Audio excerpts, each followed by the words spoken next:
ఒకేసారి ముగ్గురు చనిపోతే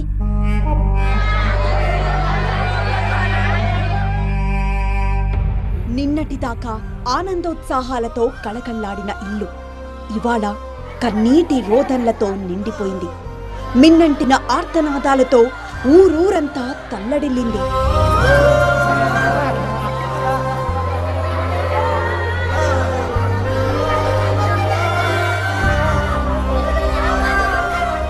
తాండూరు వడ్డెర గల్లీకి చెందిన అంబికా ఎల్లయ్య గౌడ్ దంపతులకు 5గురు సంతానం, 4 కుమార్తెలు, ఓ కుమారుడు.